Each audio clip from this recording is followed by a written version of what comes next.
Hello বন্ধুরা, আমি রিম্পি আবার নতুন ভিডিও নিয়ে চলে এসেছি তোমাদের সাথে। আজকে রাখি পূর্ণিমা স্পেশাল ভিডিও।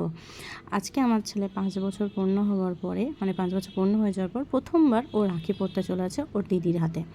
তো চলো বন্ধুরা, দেখতে থাকো। প্রথমেই চলে যাই, আমরা রাখি পরানো হচ্ছিল ওর দিদি আর ভাই দুজন মিলে আমাদের গোপু সোনাদেরকে রাখি পরানো হয়ে যাবার পরে তাদেরকে মিষ্টি মুখ পর্ব চলছে। তাদেরকে ভালো করে সন্দেশ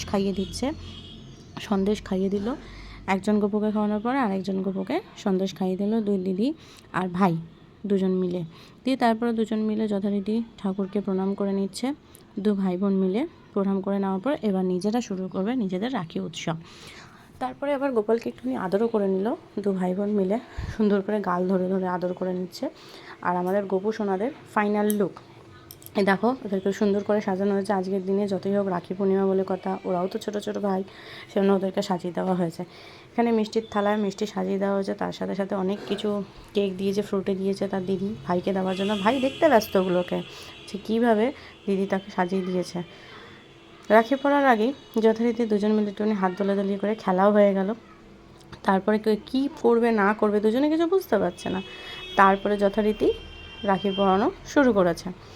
ভাই বলছে আবার দিদিকে যে এত ছোট রাখি আমার হাতে কি হবে, মানে নিজের হাত থেকে বিশাল বড় মনে করেছে। আর এই যে ফুলের যে রাখিটা দেখছো, এই ফ্লাওয়ার রাখিটা ওর দিদি নিজের হাতে তৈরি করেছে তার ভাইকে দেওয়ার জন্য। এটা কিন্তু টোটালি কিন্তু হ্যান্ডমেড রাখি, মানে একটাও কিনে নিয়ে এসছে ঠিকই, বাট আর একটা হ্যান্ডমেড রাখি নিয়ে এসে রেখেছে।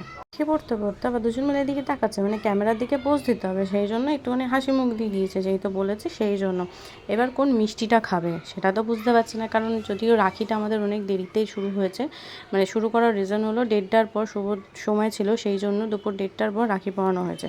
তো সব মিষ্টি খাওয়া যাবে না, কারণ এরপর সে ভাত খাবে, সেই জন্য মিষ্টি বাছাবাছি পর্ব চলছে, যে কোনো একটা মিষ্টি ওকে খেতে বলা হয়েছে। কোন মিষ্টিটা খাবে সেটা বাছার পরে ঠিক করেছে যে এই যে হলুদ রঙের যে আমসত্ত্ব মিষ্টিটা আছে, ও এই মিষ্টিটাকে খাবে।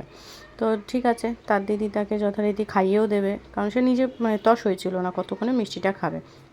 এবার দিদি তার ভাইকে খাইয়ে দিয়েছে।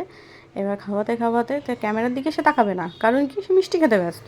মুখের অবস্থা দেখো খালি তোমরা, কীভাবে মিষ্টিটা খাচ্ছে, যত তাড়াতাড়ি পারে শেষ করে দেওয়ার জন্য। এবার বলা হচ্ছে দিদিকে একটু খাওয়ানোর জন্য, সেটা দিদিকেও খাওয়াচ্ছে না। খাবে, দেখো কতটুকু খাওয়াবে দিদিকে, ওই দেখো একটুখানি খাইয়ে খপ করে নিচে নামিয়ে নিয়েছে। আবার যদি দিদি বেশিটা খেয়ে না, দিদির লাজুক প্রকৃতির মানুষ, দিদি তার লজ্জায় পাচ্ছে। লাস্টে সবাই ওর মুখের দিকে তাকিয়ে রয়েছে, দেখো কোনো হাসি নেই, কিছু নেই, খুব সিরিয়াস আমার ছেলে। এবার আসছে গিফট পর্বতে। গিফট পর্বর আগে দিদি তার যথারীতি কেক কুকিজ এগুলো দিয়ে দিল। এবার গিফটেতে দিদি দিয়েছে তাকে হাতি, সুন্দর দেখতে একটা কিউট হাতি দিয়েছে। দিদি দিয়েছে, আমি দিয়েছি, নাও নি নাও, তো তোমার গিফট, আর তুমি দিদিকে দেবে তো। হ্যাঁ, তোমার গিফট জানো না? আচ্ছা দাঁড়াও, তোমার গিফট দেওয়া হচ্ছে। ভালো লাগছে, হ্যাঁ নাও, তুমি এবার দিদিকে দিয়ে দাও, এটা দিদির জন্য। এটা কি দেখো দেখি, নাও এটা দিদিকে দিয়ে দাও। আউল, দিদিকে দিয়ে দাও। দুজন দুদিকে গিফটগুলো ধরে থাকো। কেন দুজন মিলে এখানে মাথায় নিয়ে ছবি তুলবে যথারীতি। দুজনের দুটো গিফট খুব পছন্দ হয়েছে, সেজন্য তারা মাথায় নিয়ে একটুখানি ছবি তুলেছে, আমি সাথে ভিডিও করলাম। চলো বন্ধুরা, বাই বাই, টাটা। জানিও কেমন লাগলো।